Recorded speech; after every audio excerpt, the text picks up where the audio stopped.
গত 17ই ডিসেম্বর প্রয়াত হন প্রখ্যাত ক্রীড়া সাংবাদিক অরূপ পাল। রেখে গেলেন তার স্ত্রী ও কন্যাকে। দীর্ঘ কয়েক দশক যুক্ত ছিলেন ক্রীড়া সাংবাদিকতার সঙ্গে। প্রথম জীবনে নিজের হাতে তৈরি করেছিলেন একটি খেলার ম্যাগাজিন। পরে বিভিন্ন সংবাদ মাধ্যমে কাজ করেছেন সুনামের সঙ্গে। শেষ দিন পর্যন্ত কাজ করে গিয়েছেন ইস্টবেঙ্গল সমাচারের হয়ে। লাল হলুদের এই ম্যাগাজিনে সম্পাদক মণ্ডলীতে ছিলেন তিনি। যুবভারতী ক্রীড়াঙ্গনে জামশেদপুর বনাম ইস্টবেঙ্গল ম্যাচের আগে সাংবাদিক সম্মেলনে ইস্টবেঙ্গল কোচ অস্কার ব্রুজো ও নিশু কুমার তাকে শ্রদ্ধা জানান এবং তার স্মরণে নীরবতাও পালন করা হয়।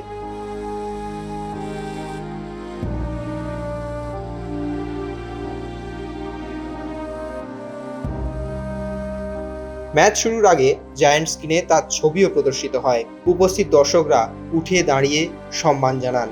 মঙ্গলবার কলকাতা ক্রীড়া সাংবাদিক ক্লাবে হয়ে গেল তার স্মরণ সভা। উপস্থিত ছিলেন প্রাক্তন ফুটবলার, তার সহকর্মী সাংবাদিক ও বন্ধুরা।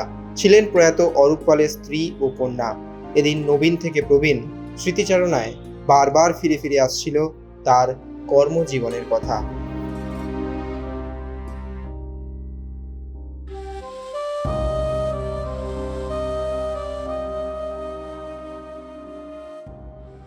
অরূপ আমার পাড়ার ছেলে, আমার থেকেও 14 বছরের ছোট।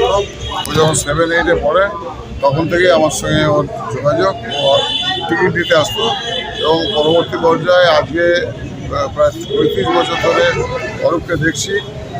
সত্যি কথা বলতে এই স্মরণসভায় আসা এই কত কষ্টের, যেহেতু আমরা একসঙ্গে দীর্ঘদিন ঘরটা থাকতাম। ও আমাকে মানুষ যেহেতু আমার মেজদা বলতো, ও আমাকে মেজদা বলে ডাকতো এবং এত বেশি পরিশ্রম করতো। কিছুদিন আগে ওর একটা অসুস্থতা হয়েছিল, সেটা থেকে রিকভার করা সত্ত্বেও কিন্তু সবচেয়ে বড় মনে হচ্ছে হি ইজ ভেরি সিনসিয়ার। ওর কাজটাকে এতটা ভালোবাসতো, যে মানুষ যে কাজটাই করুক সেই কাজটা যদি ভালোবেসে করে তার তৃপ্তি ওর কাছেই রয়েছে, ওদের তৃপ্তি নিয়ে গেছে। কিন্তু আজকে এই বয়সে চলে যাওয়াটা আমি হয়তো মেনে নিতে পারছি না, কিন্তু ওটা অপূর্ণ ক্ষতি হলো। সবচেয়ে বড় কথা, জেলার ফুটবল যে 3-4 বছর ধরে বন্ধ ছিল, এর পেছনে হয়তো আমি সকল শ্রেণীতে আমরা মেনলি দায়িত্ব নিয়েছিলাম। ভাস্কর, মনোরঞ্জন আর সুমিত, এদেরকে আমরা পেছন থেকে হেল্প করতে বলেছিলাম। কিন্তু অরূপ যে হেল্পটা করেছিল এটাতে কোনোদিন ভুলব না। সবচেয়ে দুঃখের প্রাইজ, আমরা জেলা ফুটবলটাকে অনেক প্লেয়ার জেলা থেকে কলকাতা এসছে, এটাকে আই লিগ প্যাটার্নে করেছিলাম। এবার প্রায় 28 তারিখে যে শুরুটা করলো হচ্ছে অরূপ, শেষটা থেকে যেমন অরূপ পালের সাথে আমার পরিচয় অনেক দিনের। যখন ফুটবল খেলতাম, মানস চক্রবর্তী আমার কাছে অনেক কাছের একজন ছিলেন, আর মানস চক্রবর্তীর সাথেই অরূপ পাল থাকতো। তার ফলে কি অরূপের সাথে আমার ব্যক্তিগত একটা ভাই দাদার সম্পর্ক সবসময় ছিল। তারপরে ইস্টবেঙ্গল ক্লাবে গিয়ে এই কিছুদিন আগে আমি বিদ্যাসাগর ইউনিভার্সিটি যেহেতু আমি স্পোর্টস বোর্ডের মেম্বার, একটা লেখা লিখতে বলেছিলাম। অরূপ সেই লেখাটা সুন্দরভাবে লিখে দিয়েছিল এবং অরূপের আমার খেলোয়াড় লাইফের কোনো কার্টুন সেরকম পেপার কাটিং নেই। অরূপ আমাকে কোনো একটা বলে সমস্ত ফেরত দিয়েছিল। অরূপ একটা ওই প্রশান্ত চক্রবর্তী লাস্ট কথা বলতে ঠিকই বলেছে, ওর মধ্যে না একটা লো প্রোফাইলে থাকা এবং সবার জন্য হেল্প করা কিছু মানুষ তো থাকে, তার মধ্যে অরূপ পাল। আজকে আমি যেই শুনলাম যে অরূপ পালের সভা হবে, আমি নিজে থেকে ছুটে এসেছি। আর তার সাথে সাথে তোমাকে আরেকটা কথা বলি, যেহেতু অরূপ এসে শুনলাম ও শরীরটা অনেক খারাপও ছিল, এটা আমি জানতাম না। আর তোমাদের জার্নালিস্টদের আমি রিকোয়েস্ট করবো, কারণ তোমাদের সব প্রেস কনফারেন্সে যেতে হয়, সেখানকার খাবার সেগুলো তোমরা খেতে পারো, কখনো নাও খাও, পকেটে খাবার নিয়েও আসো না। সো তোমাদের এই লাইফস্টাইলটা না একটা এমন একটা লাইফস্টাইল, যে লাইফস্টাইলটায় শরীর খারাপ হওয়াটা অস্বাভাবিক না।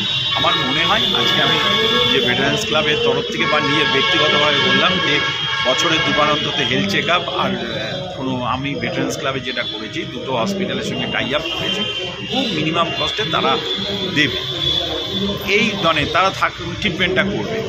এই সব কিছু আমাদের এখন করতেই হবে, কেননা আমরা এরকমভাবে একের পর এক যা চলে যাওয়া উচিত না, সে চলে যাবে, এটা দেখাটা খুব কষ্টের আমাদের কাছে।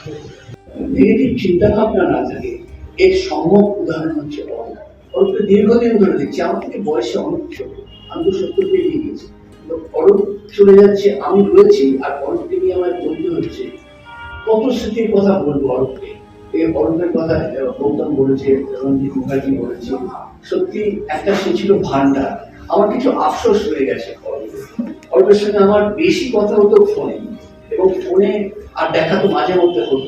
শেষ দেখা হয়েছিল ইস্ট বেঙ্গল ক্লাবের ওই ক্ষুদিরাম অনুষ্ঠান কেন্দ্রে, যেবার ইস্ট বেঙ্গল ক্লাব আমাকে অজয় ঘোষ মেমোরিয়াল অ্যাওয়ার্ডটা দেয়, সেই দিকে অরূপ আমার সঙ্গে ছিল, আমার পরিবারের লোকজনদের সঙ্গে ছিল। আমি বলেছিলাম যে এই হচ্ছে সেই অরূপ, বাড়িতে বলতাম অরূপের কথা।